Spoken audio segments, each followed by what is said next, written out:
Millionaire's mistress left lipstick on his collar. His pregnant wife saw it and invited them both to dinner. No one in the opulent halls of the Harrington mansion ever suspected the tranquil facade would crumble so disastrously on a single evening. Yet, in the hush of a candlelit dining room overlooking the rolling hills outside Seattle, three lives converged in a storm of secrets, betrayal, and simmering vengeance. Marc Harrington, heir to a billion-dollar real estate empire, returned home one fateful night with an all-too-obvious trail of crimson on his crisp white collar. His pregnant wife, Carolina, noticed immediately. Instead of anger, she issued a gracious yet cryptic invitation. Both Marc and his mystery lover would dine with her together. It all began on a cool October evening, when the skies loomed grey over Seattle, drenching the city in a constant drizzle. The Harrington estate, a gleaming testament to old money and modern excess, rose from the gloom, all white walls and towering windows set behind wrought iron gates. It was the ancestral seat of the Harrington family, who had made their name in real estate, tech investments, and more philanthropic endeavors than the average Seattle socialite could count. At its heart resided Marc Harrington, the 35-year-old scion who married the stunning Carolina Cruz just a year prior.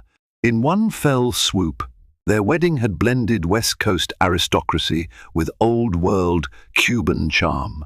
That night, Marc parked his sleek black Maserati inside the family garage and made his way up the polished marble steps into the foyer. The hush of the house felt more pronounced than usual. The staff had gone home for the evening. Carolina had insisted they be given a week off to celebrate her pregnancy, so the couple could have time alone and re-evaluate the frenetic pace of their lives. The echoes of Marc's footsteps clacked across the polished floor as he mentally rehearsed his excuses: a late meeting, an emergency conference call with overseas associates, property negotiations that dragged on. But something about his carefully prepared script felt hollow even to him. As he passed the enormous gilt-framed mirror in the foyer, a pang of anxiety flared in his chest. He saw the faintest, damning slash of red across his pristine white collar. Lipstick! He cursed under his breath, scrubbing at the mark with his thumb, but the smear only brightened, a stark symbol of his indiscretion. His mistress, Rachel Martinez, had pressed a hasty goodbye kiss to his shoulder as she slipped out the door of her downtown penthouse, and he'd been too distracted to notice. By the time he reached the living room, the silence felt suffocating. He sensed Carolina's presence before he saw her. She stood by the floor-to-ceiling windows, overlooking the sloping gardens, tall, graceful, dressed in a pale silk robe that clung to her 4 months pregnant figure. Her long, dark hair spilled in gentle waves down her back. She glanced over her shoulder, eyes scanning him with a level, knowing gaze. "Marc," she greeted softly. I waited up. His heart knocked painfully in his chest. "I'm sorry, darling. Work ran late." "Oh?" Her tone was mild, but her lips curved in the faintest of smiles. She gestured for him to come closer. "Let's go sit. You look tired." He hesitated a fraction of a second, afraid she would notice the lipstick or smell the faint perfume that wasn't hers. But, perhaps foolishly, he followed. They settled on a plush white sofa, an inheritance from Carolina's mother that had come all the way from her family's ancestral home in Cuba. For a few moments, they discussed innocuous subjects: the baby's kicking, the color scheme for the nursery, Marc's father's upcoming birthday. Marc tried to regain his composure, carefully steering the conversation, but the hush that fell in between carried 1,000 unspoken truths. Finally, Carolina trailed her delicate fingers over his collar. The world spun on its axis. She rubbed at the incriminating smear of crimson and then looked into his eyes without a hint of rage. "Is that lipstick?" she asked, her tone as smooth as polished stone. Marc's heart hammered. 1,000 excuses, all worthless, fought for release. Should he feign ignorance? Should he blame a colleague's playful prank at a late-night meeting? His mind spun, but something about Carolina's composure was more unsettling than any anger. "It must have," he began, but his throat felt like sandpaper. "I'm sorry." She gazed at him for a long, piercing moment. Then, in an elegant movement, she stood, the robe lightly swaying around her legs. "There's no need for excuses, Marc. I can see what it is." Marc stared at her in dread, waiting for the explosion. But instead she drew a steady breath and said, "I think we should have dinner together. You, me, and her." He blinked. A wave of confusion crashed over him. "What are you talking about?" "Your mistress," Carolina murmured. "She's obviously important enough for you to risk everything. Let's invite her here to the house. Tomorrow night, perhaps. I'd like to get to know the woman who leaves a mark on my husband's collar." The measured calmness in her voice unnerved him more than any screaming match would have. Marc had never seen his wife, proud and fiery as she was, so icily resolved. "Why?" he whispered. "You owe me this courtesy, don't you think?" she responded, her tone never wavering. Then, laying a gentle hand on her abdomen, she added, "I'm not just your wife. I'm the mother of your child. Don't you think I have a right to understand who else is in our lives?" Marc's mind reeled. He was equal parts terrified and mystified. There was a part of him that wanted to believe she was bluffing, that she would break down crying or fling accusations. But Carolina had always been a woman of surprises. He nodded weakly, still unable to form a coherent argument. "Tomorrow," she repeated, "dinner at 7. And with that, she turned, leaving him alone in the hush, with only the smell of her faint jasmine perfume and the echo of her steps to remind him she was anything but naive. Rachel Martinez sank into her designer leather sofa, scrolling anxiously through her phone. She was 28, with striking almond eyes, dark hair cut into an immaculate bob, and a fierce ambition that had propelled her from a modest background to the cusp of wealth. Born in Sacramento, she moved to Seattle in her early 20s, determined to break into the upper echelons of society. Her method was as old as time. She set her sights on a powerful man. Marc Harrington proved just the prize, a man who'd inherited a real estate empire worth billions. Their affair began innocently enough. They met at a charity gala hosted by the Seattle Art Museum, introduced by a mutual acquaintance, Pamela Jenkins, an up-and-coming philanthropist who had an eye for matchmaking profitable liaisons. In the swirl of cocktails, Rachel's cunning magnetism drew Marc in. She knew exactly how to flatter his ego. One drink led to another, and soon they had exchanged more than polite conversation in the museum's courtyard under the moonlight. Rachel wasn't foolish. She understood the danger. Marc was newly married, his wife pregnant with their first child. But Rachel convinced herself that Marc was nothing more than a rung on the ladder, a convenient sponsor who could help her open doors in the city's most exclusive circles. Yet, as nights of secret passion accumulated, she found herself increasingly enthralled by him. For once, it wasn't just about the money. She began to imagine what it would be like to stand beside him in public. Would he ever leave his wife? Could he? That evening, as she stared at the missed call from Marc on her phone, a cold shiver of apprehension rippled through her. They'd parted ways earlier in the night, but something in Marc's voice message rang ominous. She pressed play and listened to the short, tense request. "Rachel, please call me back. We need to talk now. Carolina wants you to come to dinner tomorrow. She knows. Please, just call me." Her heartbeat stumbled. She replayed it 3 times, each repetition only magnifying her unease. She had never anticipated Carolina would discover the affair so soon. She couldn't fathom a wife so calm that she'd actually invite her husband's mistress to dinner. Women in the circles Rachel orbited would either pretend not to know or unleash vicious drama in the tabloids. But an invitation to dinner? Rachel dialed Mark's number with trembling fingers. He answered on the first ring. "What's going on?" she demanded, voice wavering. He exhaled. "Carolina found the lipstick on my collar. She's not angry in the way I expected. She's invited you to dinner tomorrow at our home." Rachel's breath hitched. "Mark, is this some kind of trap?" "I have no idea," Mark replied, sounding every bit as anxious. "But trust me, Carolina doesn't make idle threats or gestures. She's serious. She wants to meet you, talk to you." Silence fell. Rachel's mind spun with how disastrous this could become for her carefully laid plans. If she refused, Carolina might destroy her socially. If she went, it might be worse. But after a long pause, she forced a shaky sigh. "I'll come. I can't pretend this isn't happening." Neither one said goodbye. The call ended in mutual foreboding. Rachel stared into the city lights from her penthouse window, the reflection of her own face in the glass appearing small and uncertain. She had always pictured herself winning, achieving a comfortable life of wealth and privilege. Now she felt like a pawn caught between two cunning players in a game she only half understood.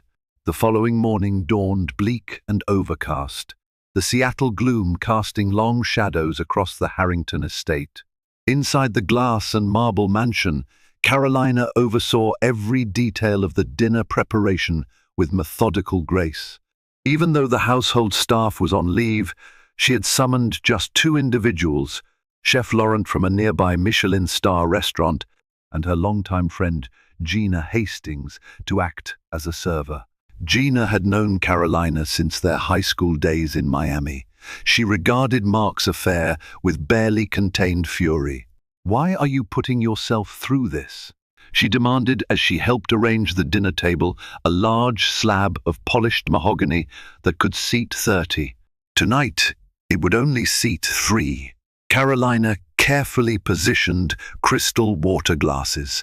"Because I want control," she answered simply. "If I react with anger, I lose the upper hand. Mark expects me to cry or scream. And she spat the word with a quiet venom, probably expects something dramatic too. But I refuse to let them rewrite my story. I'll define the terms of this confrontation." Gina shook her head, dropping silverware onto the table. "You're stronger than I could be, Carolina." Carolina's eyes flicked up. "Strength comes in many forms. This baby has given me a sense of purpose. I won't lose everything I've built because of a naive fling." She recalled her childhood in Havana, where her family had fallen on hard times. They emigrated to Miami when Carolina was 12, carrying only 2 suitcases and a handful of cherished heirlooms. Over the years, her parents clawed their way up, building a small import business and instilling in their daughter a determination that glowed like a forge in her heart. Meeting Marc Harrington at a charity regatta in West Palm Beach had felt like fate. Both came from families that rebuilt themselves from ashes. She believed they were soulmates, that they would understand each other's ambitions, each other's scars. Now, she was forced to question the depth of that understanding. As the day wore on, the staff put the finishing touches on an elegant 3-course menu: roasted salmon in lemon butter sauce, a lightly dressed garden salad, and a dessert of salted caramel creme brulee. Carolina chose a cobalt blue cocktail dress that draped gracefully over her growing belly and pinned her hair into a sleek chignon. She surveyed herself in her bedroom mirror. Tonight, she would look every inch the poised hostess, but beneath the surface, her heart pulsed with adrenaline. By the time dusk settled, the estate was perfectly staged for the strangest dinner party in Seattle's high society. Candlelight flickered across the polished floors, scented lilies graced the foyer, and an air of quiet tension crackled like static electricity. Gina placed 3 settings at the far end of the table, an intimate arrangement that would bring them all painfully close. Carolina glided into the grand foyer, ready to greet her guests, her husband, who had disappeared for the afternoon claiming business errands, and the woman who had shattered the sacredness of their marriage. Rachel Martinez arrived in a sleek silver rental car, having decided her usual ostentatious red Tesla would draw too much attention. She wore a fitted black dress that whispered against her curves, understated, yet undeniably sophisticated. Her bobbed hair, set off by a single diamond clip, glistened in the warm glow of the mansion's exterior lights. As the massive doors swept open, Rachel felt a tremor roll through her. In the marble foyer stood Carolina Harrington, both welcoming and terrifying, her posture regal, her face unreadable. "Good evening," Carolina said calmly, extending a slender hand.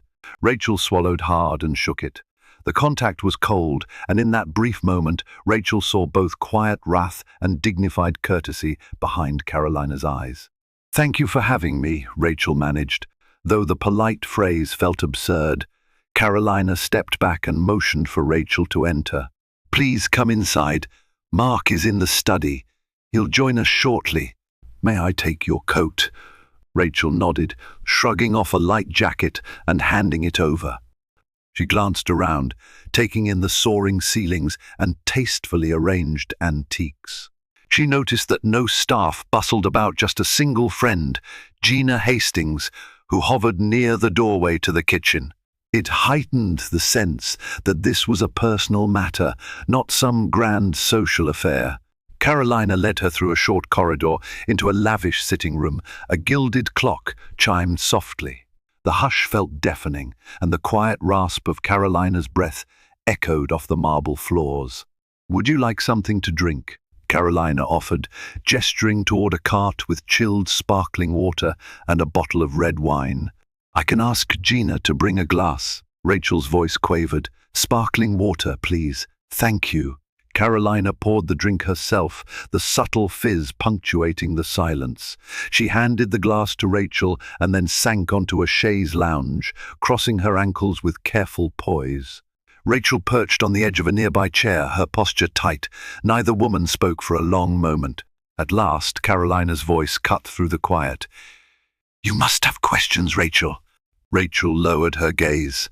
"I'm sorry that—" Carolina held up a hand, silencing her. "We'll address apologies later." She inhaled and continued. "I want to know what you intend. What does this relationship with my husband mean to you?" It was such a direct question that Rachel's mouth went dry. She wanted to say she and Marc were deeply in love, that Carolina should step aside. But she couldn't form the words. She sensed that Carolina was no fragile victim.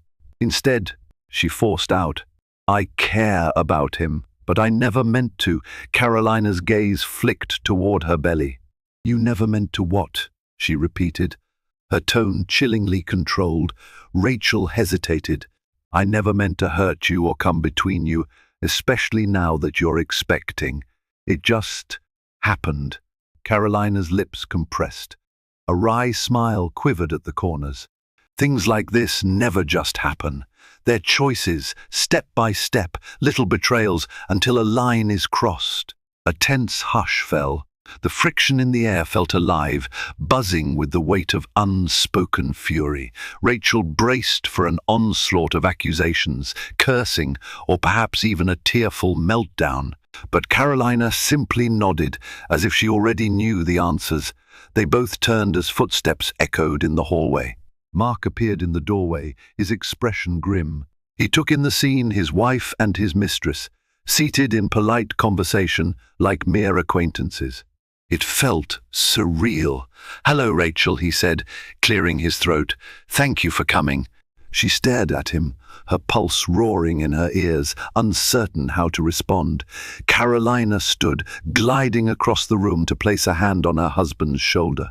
She seemed to weigh him in her glance, as if deciding whether he was worth defending or condemning. "Let's move to the dining room," she announced. "Dinner is served." Dinner was a meticulously choreographed performance of civility. The dining room was bathed in soft candlelight, the table set for three, close enough that they could see every flicker of emotion in each other's eyes. Chef Laurent had prepared the meal to perfection, but no one appeared to have much appetite. Carolina eased herself gracefully into her seat, her pregnancy more apparent now under the tight fabric of her dress. Marc sat to her right, Rachel to her left. Gina hovered discreetly with a pitcher of water, her face set in worried lines. Once they were served, the only sounds for a few agonizing moments were the soft clinks of cutlery on plates. Finally, Carolina broke the silence with a question that sliced through the tension. "How long have you two been seeing each other?" Marc set his fork down. Rachel stiffened. Neither answered immediately until Rachel forced herself to speak. 6 months. Carolina inclined her head slowly. "I thought so." Marc swallowed, seeking her eyes. "Carolina." She turned her gaze on him, not with anger, but with a penetrating calm that made him flinch. "Marc, I want the truth, for once. Did you plan on leaving me, or was this simply a passing indulgence?" Marc's face went ashen. He struggled for composure. "It was never my intention to leave you. I was confused. Work's been stressful. We've been distant. It was a mistake." Rachel let out a strangled laugh, a mixture of hurt and bitterness. "A mistake? You told me you felt trapped, Marc. You said you weren't happy in this marriage, that it was forced upon you by family pressures. Which is it?" Carolina's eyes flicked between them. Marc clenched his fists, pinned under both women's gazes like a butterfly on a board. "Rachel, 1. I might have said things in the heat of the moment," he muttered, "but it doesn't mean I ever intended to walk away from my responsibilities." A hush fell, broken only by the faint rustling of the table linens as Gina refilled water glasses. Carolina took in a measured breath, not letting Marc's words fully register on her face. She had feared heartbreak, but the reality of hearing these admissions, he felt trapped. He whispered sweet nothings to another woman cut deeper than any open wound. Yet she pressed on, forging a path through her personal devastation. "Rachel, do you love him?" It was the question that left Rachel stunned, her mouth slightly agape. Did she love him? The swirl of complicated feelings collided in her mind: admiration, lust, envy, desire for his power, glimpses of genuine warmth. "Love?" At last she breathed. "I don't know. Maybe." It was a non-answer, but honest. The dryness in her throat threatened to choke her. Carolina's lips curled in a sad approximation of a smile. "That's what I thought." She set down her silverware and folded her hands on the table, eyes flicking from one to the other as though pondering a final verdict. "I've spent the last few months wondering why my husband was so distant," she began quietly. "Wondering if it was me, if I was failing him as a wife. If the pregnancy had thrown off the balance in our relationship. I second-guessed everything: my body, my ambitions, my worth." Marc glanced away, shame etched across his features. Rachel felt her chest tighten with an unfamiliar pang of empathy. Carolina continued, "Now I see you both are equally confused about what you really want." She took a moment to press a hand to her abdomen, as if grounding herself in the presence of the child. "But I'm not confused. I know exactly what I want. To protect my family, my child, and my future." Her eyes lit on Marc. "I'm willing to overlook this detour if you are committed to rebuilding our marriage. But I need your honest vow, Marc. No more secrets, no more games, or I walk away, and I won't go quietly." The threat hung like lightning in the air. Marc's mind reeled, torn between guilt and relief. He reached across the table, tentatively wrapping his fingers around Carolina's hand. "I promise. This was a mistake. I swear I'll do whatever it takes to fix this." Carolina watched him for a long moment, evaluating his sincerity. Then she turned to Rachel. And you should know that if you continue to involve yourself with my husband, I will ensure that every advantage you've gained in this city will disappear. I have resources, and I'm not afraid to use them." Rachel's cheeks flared with heat. She felt a hot coil of anger in her gut. How dare Carolina threaten her ambitions? But reason trumped fury. She was on the losing side here. She had no illusions. A Harrington scorned could ruin her socially, financially, and politically. "I understand," Rachel said quietly, tears pricking the corners of her eyes. I didn't want to hurt anyone." Carolina stared at her a heartbeat longer, then nodded. She rose from the table, picking up her napkin, the signal that dinner was effectively concluded. "Then you'll leave now," she said in a measured tone. "I think Mark and I have more to discuss in private." Rachel felt a tremor pass through her. She stood, fumbling to gather her purse. Mark avoided her gaze, shame coloring his face. Carolina walked her to the door, silent as a spectre at a funeral. Outside, a fierce wind whipped across the driveway. Rachel paused, turning back to look at Carolina.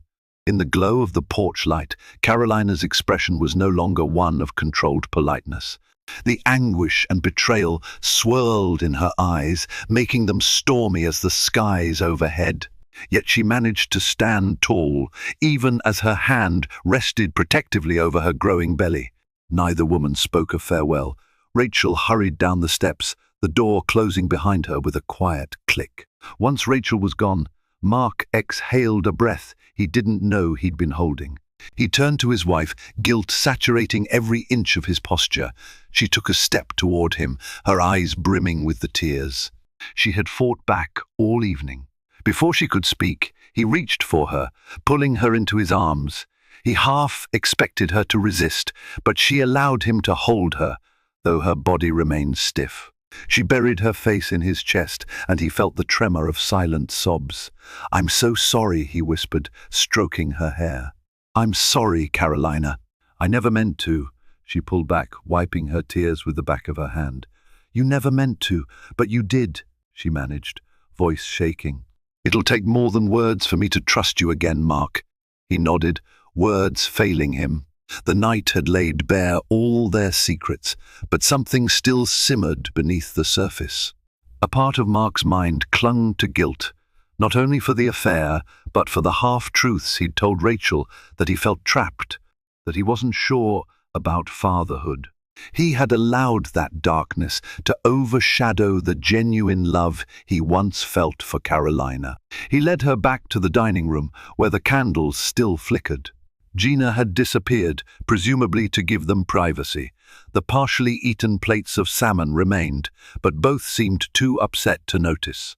Carolina sank into a chair, her trembling fingers toying with the crystal glass.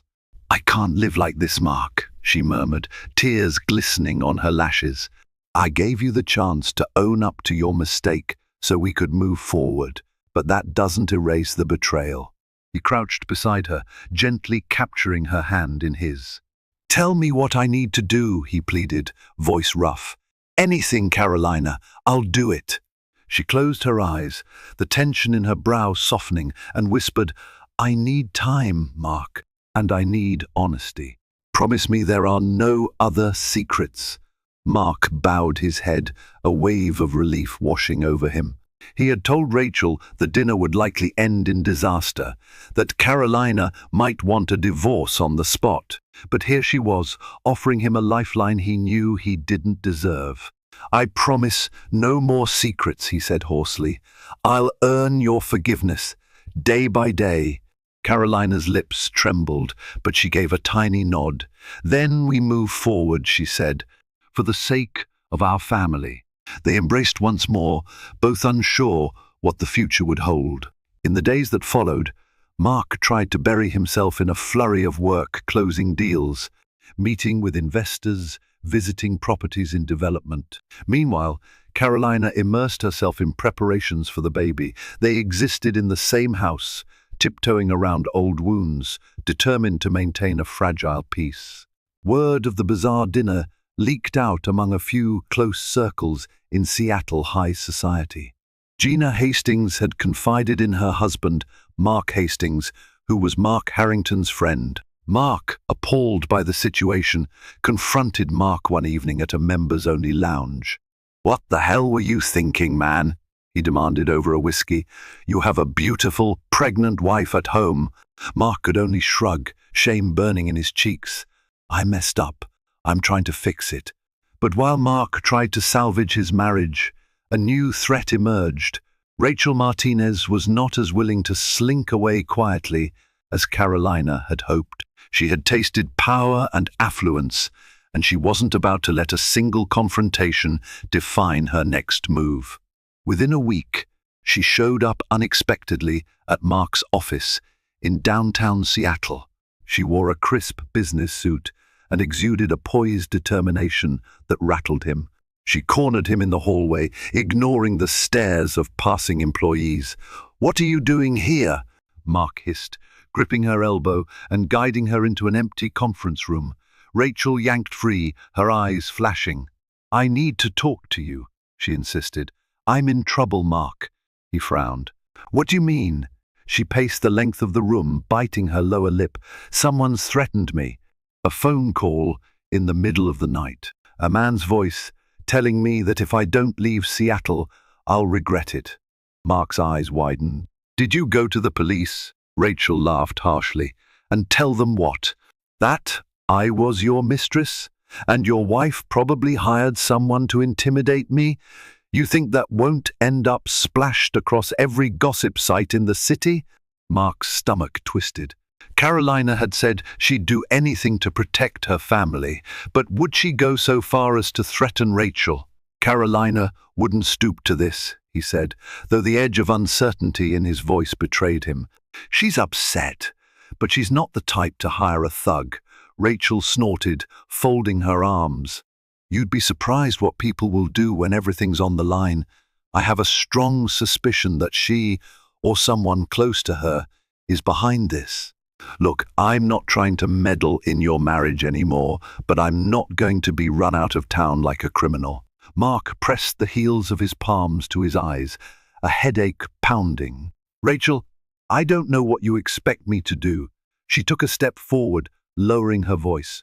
"Find out who's threatening me, or tell Carolina to call off her dogs. Otherwise, I'll have no choice but to go public with our affair.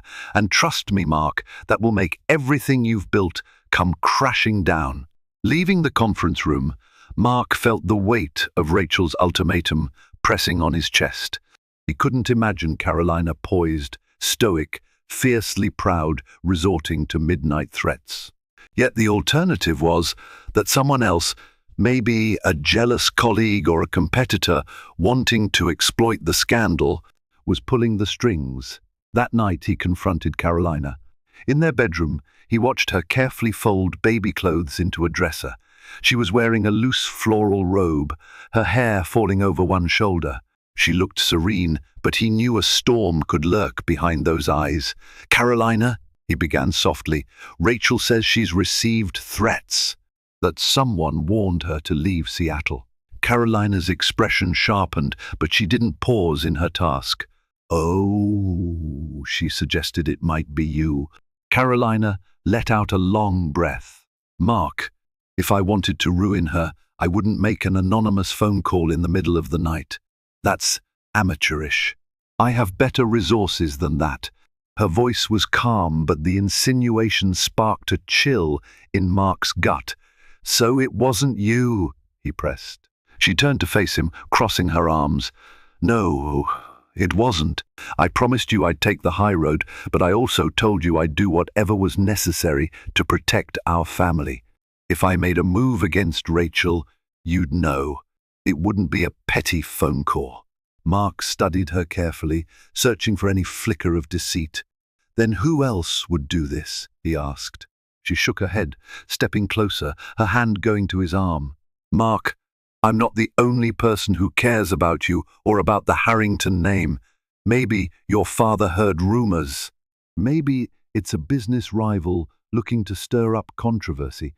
There are more possibilities than you realize," he sighed, wrapping an arm around her waist and feeling the gentle swell of her pregnancy. I just want this nightmare to be over, he admitted. Carolina nodded. We both do. A few days later, an unexpected visitor arrived at Rachel's penthouse. She answered the door to find Pamela Jenkins, the very woman who'd introduced her to Mark that night at the Seattle Art Museum Gala. Pamela stepped inside, her tall frame draped in a fashionable coat, her posture exuding an air of self-assured cunning. Rachel offered a nervous smile. Pamela, I wasn't expecting to see you. It's been months. Pamela glanced around the lavish interior, arching an eyebrow. So this is what Mark's money bought you. Her tone was both admiring and edged with sarcasm. Rachel closed the door. I didn't invite you here. What do you want? A sly grin curved Pamela's lips. Information, mostly. I've heard rumors that you're being threatened, that you might cause a scandal for the Harringtons if you don't back down. Rachel's eyes narrowed. Who's been talking? Pamela strolled around the living room, trailing her fingers along the back of a leather armchair. People talk, Rachel. This city's elite is a small circle. And I happen to know you're in a precarious position. Carolina Harrington is no pushover. If she wants to crush you, she can. I came to offer my help. Rachel let out a bitter laugh. Help? Why would you help me? Pamela's dark eyes gleamed with ambition. Because the Harringtons have power and money, and I'm not exactly on their Christmas card list. I introduced you to Mark as a favor to an old friend, but I never foresaw it would lead to this fiasco. If I can get something out of the chaos, all the better. And maybe I can help you keep your head above water. Rachel studied her carefully, remembering how Pamela always seemed to gain from every situation she involved herself in. I'm listening. Pamela took a seat, crossing her legs. I can put you in contact with a journalist at the Seattle Tribune. If Carolina or someone else is threatening you, the press might work in your favor. But you have to move quickly before they shut you down. Rachel felt her heart thud heavily. She recalled her conversation with Mark, how she'd used the threat of going public as leverage. The idea frightened her more than she'd admitted. It could mean social suicide for her. But maybe Pamela was right. Maybe the only way to protect herself was to shine a bright public spotlight on the affair, forcing the Harringtons to handle her carefully. Still, she hesitated, gnawing at her lower lip. What's in it for you, Pamela? Pamela smiled. I have my own axes to grind with certain members of the Harrington family. Let's just say, if they're busy dealing with a scandal, they'll have less time and influence to hamper my business endeavors. Quid pro quo, Rachel. You get your story out, and I get some breathing room to expand my philanthropic brand without their meddling. Rachel inhaled slowly. She felt like she was standing on a precipice, about to jump into the unknown. All right, let's do it, she agreed. But this better not blow up in my face. Not long after Pamela left, Rachel found herself overcome with anxiety. She kept checking her phone, half expecting another menacing call. She had insisted Mark find the source of these threats, but so far he'd come up empty-handed. Now, with Pamela fanning the flames, Rachel sensed she was headed toward a collision course with the Harrington family. Late that night, she settled on her balcony with a glass of wine, the city lights glittering in the distance. The phone rang. Her pulse spiked when she saw the unknown number. Summoning her courage, she answered. She heard a shallow breath, then a low, distorted voice. You still haven't left, Miss Martinez. This is your final warning. Get out of Seattle or regret it. The line went dead. Trembling, Rachel lowered the phone. A swirl of emotions, fear, anger, defiance tugged at her. She dialed Pamela immediately, ignoring that it was well past midnight. Her friend's crisp voice answered, albeit groggy. It happened again, Rachel said, breathless. Another threat. Pamela paused. Then we move forward. Tomorrow you meet the journalist. We go public, Rachel. It's time. Rachel exhaled shakily. All right, set it up. Within 48 hours, a sensational piece appeared online on the Seattle Tribune's website, A Mistress's Tale, Hidden Secrets of a Seattle Elite. The article was penned by an investigative journalist known for digging into the city's upper crust. While names were not directly mentioned, the clues left little doubt. Readers swiftly connected the dots. Speculations erupted on social media. The Harrington name was whispered in every coffee shop from Belltown to Capitol Hill. Headlines teased, "Millionaire's mistress speaks out," and real estate scion's alleged affair exposed. Carolina discovered the article early one morning when her phone buzzed uncontrollably with messages. She read it, her face growing paler by the second.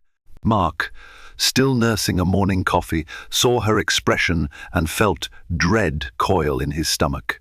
"What is it?" he demanded. She shoved the phone toward him. He scanned the article, blood draining from his face. Though the journalist had altered certain identifying details, it was unmistakably about them, timelines, hints about a pregnant wife, references to the scion of a well-known real estate dynasty, direct quotes from an unnamed mistress about fearing for her safety. Marc slammed the phone down. "Rachel," he spat, "she must have gone to the press." Carolina's nostrils flared. Her pulse thundered in her ears, a wild mix of betrayal and cold fury. "Did you have any idea she would do this?" she accused. Marc shook his head, thoroughly shaken. "No, she told me about the threats, but I never thought she'd. She's threatening to drag our name through the mud." Carolina pressed her lips into a tight line. "She already has, Marc." In the days that followed, the Harrington public relations team scrambled to contain the damage. Denials were made, strategic phone calls to quell rumors, attempts to bury the story with larger press releases about the Harrington Corporation's upcoming philanthropic initiatives. But the stain had spread. Overnight, Marc was dodging paparazzi at the building entrances. Carolina, self-conscious of her growing belly, felt humiliated whenever she stepped into public, as though every pair of eyes knew her husband's secret. The next shock came from Marc's father, John Harrington, a stern businessman in his early 60s who had built the company from a modest construction firm into a powerhouse empire. He summoned Marc to the top floor of the Harrington Tower, a steel and glass edifice that loomed over downtown Seattle. The old man stood near the panoramic windows, hands clasped behind his back, looking out at the city he had effectively shaped. Marc approached, bracing himself for the worst. John spun around, his grey eyebrows knotted. "Explain this fiasco," he barked, thrusting a tabloid magazine with a blurred photo of Marc. The headline, "Seattle's Golden Boy in a Love Triangle." Marc bowed his head, ashamed. "It's complicated, Dad. John's anger was volcanic. "Your mother and I taught you better than this. Cheating on your pregnant wife? Exposing the family to scandal? My God, the board is questioning our brand stability. Investors are spooked. We have properties worth billions in development. We can't afford to look weak." Marc felt his skin flush. "I'm trying to manage it, but Rachel went to the press." John's gaze darkened. "So you confirm it? There's truth to these rumors?" Marc nodded mutely. For a moment, John stared at him, the silence heavy and ominous. Then, John snatched up a file from his desk. "I don't care what it takes. I want this girl out of Seattle, out of your life. Buy her off, threaten her with legal action, do whatever it takes. If you don't, I will, and I won't be gentle." Marc swallowed hard. He felt a pang, recalling Rachel's frantic claims that someone was already threatening her. Could his father be the culprit? It wasn't inconceivable. John Harrington had never flinched from ruthless measures to protect the family legacy. "Just handle it," John growled, "because if you fail, I'll personally ensure you're cut off. I'd rather hand my empire to your cousin Daniel in London than watch you wreck everything." The ultimatum seared into Marc's mind. He staggered out of the office, feeling battered. For the first time, he realized his father's potential involvement in the threatening phone calls. Rachel might have been right. Carolina wasn't the only one capable of intimidation.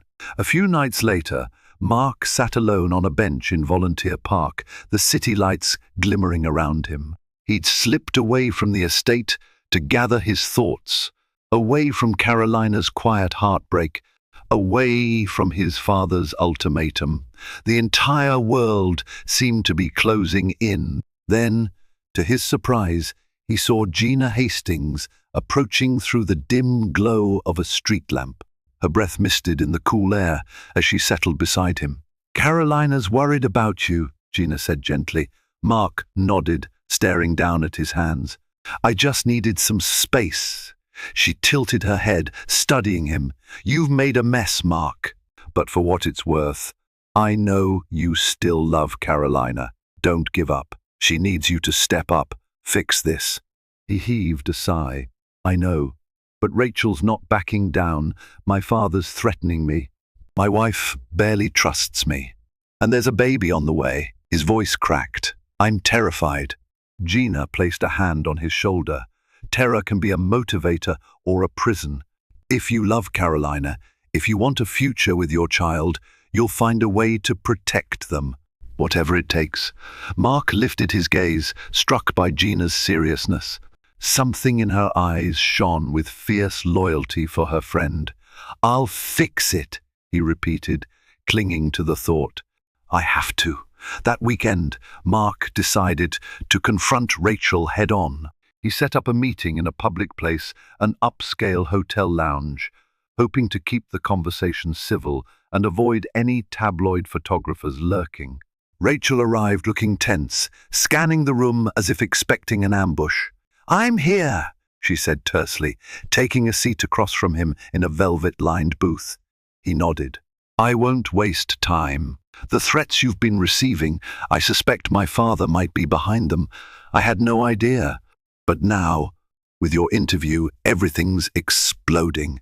He wants you gone, by any means." Rachel's jaw tightened. So he really would stoop that low? Mark's expression was grim. "He's done worse in the business world. You need to leave town for your own safety. I'll buy your plane ticket, set you up somewhere else. Anywhere you want. Just please, go." Rachel stared at him, her eyes brimming with a confusing mix of emotions. Hurt, defiance, perhaps a flicker of regret. "Are you doing this for me or for you?" Mark's voice trembled, raw honesty surfacing. "Both. My father won't stop until he silences you. I don't want you harmed, but I also need to save my marriage, my family's future. Staying here endangers everyone." She let out a shuddering sigh, blinking back tears. For a moment, the woman behind the ambition peeked through someone lonely, longing for belonging. "So that's it," she whispered. "You and Carolina live happily ever after, while I slink away, humiliated. Is that my reward for caring about you?" He raked a hand through his hair, frustration etched across his face. "Rachel, we both made choices. But if you keep pressing this, if you stay in Seattle, my father or someone else is going to retaliate. You've seen what they're capable of." Silence fell, thick with tension. At last, Rachel swallowed hard, nodding. "Fine, I'll go. But I need resources enough to establish myself somewhere else. I won't start over with nothing." Mark nodded vigorously, relief flooding him. "I'll make sure you're taken care of.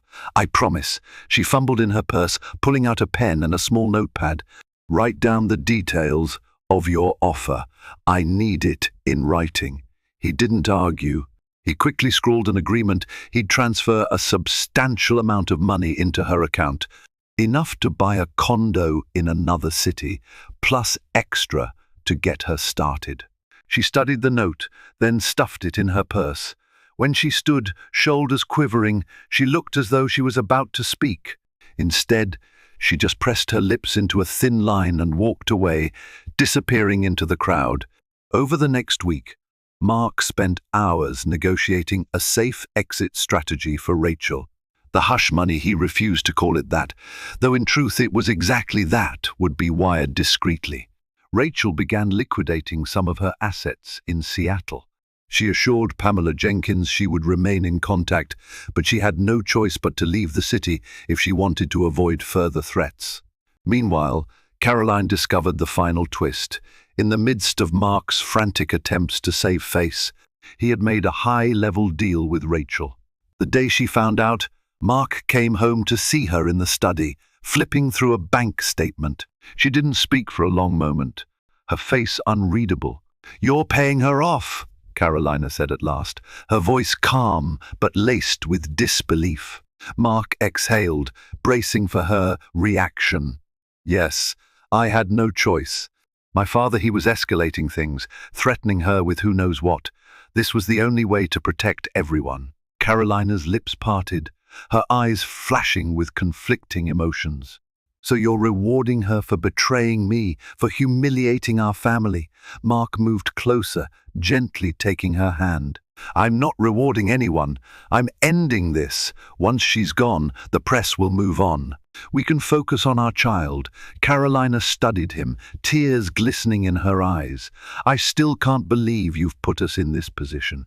I agreed to forgive you, but sometimes I'm afraid I'll never be able to let go of what you did.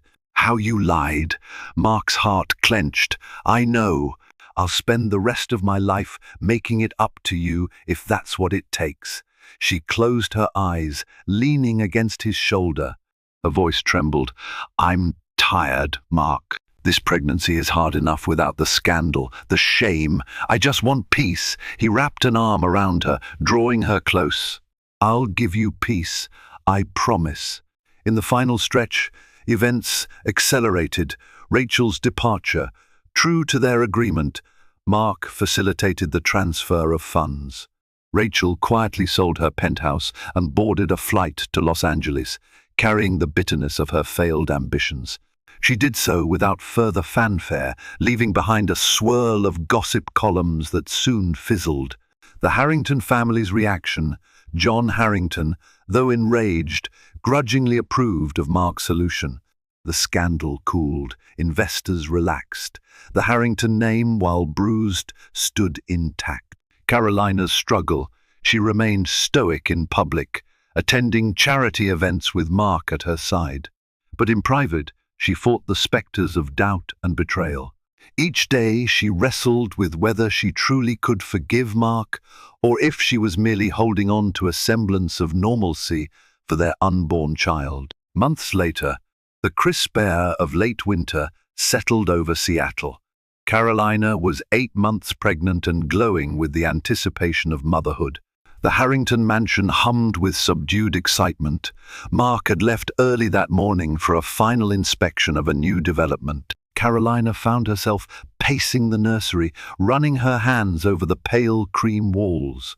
The baby's name was still a matter of debate. Mark liked Elena for a girl, while Carolina favored Isabella.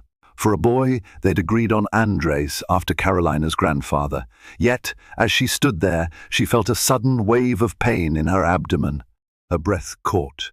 She looked down, heart hammering. Another sharp twist of pain. Fear zinged through her. This was too soon. She still had weeks to go.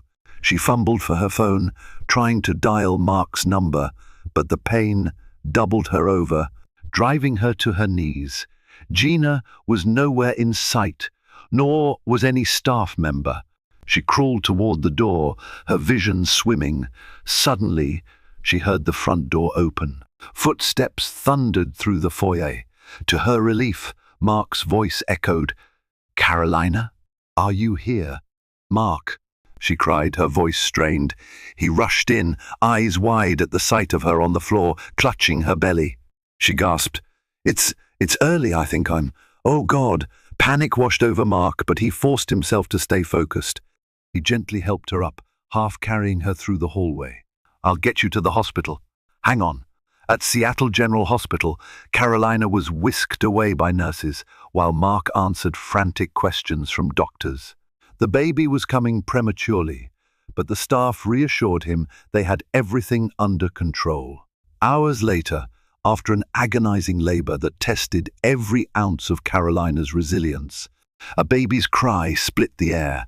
Marc was ushered into the room, tears streaming unchecked down his face. Carolina lay exhausted, hair plastered to her forehead, but a serene glow radiated from her eyes. The doctor gently placed a swaddled infant into her arms.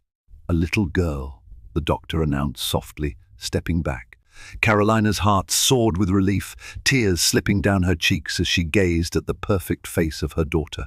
She cradled the newborn close, feeling the baby's warmth.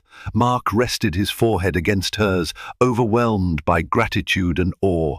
"What do we name her?" Carolina whispered, voice cracking. Marc smiled through his tears. "Isabella," he said gently, remembering Carolina's choice. "We'll call her Isabella, our own little miracle." In that moment, the betrayals and scandals seemed a distant nightmare. The present reality, with Isabella's tiny hand curled around Marc's finger, was the only truth that mattered. Days passed in a blur of feedings, check-ups, and cautious joy. The Harringtons brought Isabella home to the mansion, where a flurry of congratulatory calls and gifts awaited. Media coverage spun the birth of the Harrington heir as a heartwarming story of perseverance, a narrative that overshadowed the old affair rumor. Behind the scenes, Marc and Carolina remained fragile. Sometimes, in the middle of the night, Marc would find Carolina awake, staring into the darkness with worry etched on her face. She would occasionally ask questions. Did she ever sleep here? Or did you love her? The answers were always painful, but he answered as honestly as he could, hoping each truth would knit their relationship back together, stitch by slow stitch. Carolina, in turn, allowed herself to grieve. She scheduled appointments with a therapist, determined to mend the wounds that threatened to poison her love for Marc. Gradually, she found an unexpected wellspring of compassion for herself, for Marc's human failings, even for Rachel, who had chased after a dream that wasn't truly hers. The experience left Carolina more guarded, but also more attuned to the complexities of love, marriage, and loyalty. This is the story of how one stray lipstick mark ignited a secret war behind closed doors, upended a wealthy legacy, and nearly tore a new family apart. Yet, from betrayal and heartbreak emerged a fragile new start. Sometimes, the greatest tests of loyalty and love arise when everything you believe in is threatened by a single, damning trace of color on a white collar. For Marc and Carolina Harrington, their daughter's birth became the catalyst that reminded them there is life beyond scandal if you have the courage to fight for it. If you found yourself swept away by this tale of hidden infidelities, shocking revelations, and ultimate redemption, don't let the story end here. Hit that like button, share it with friends who crave a dose of high-stakes drama, and subscribe for more riveting fiction that will keep you on the edge of your seat. Your support keeps the stories alive.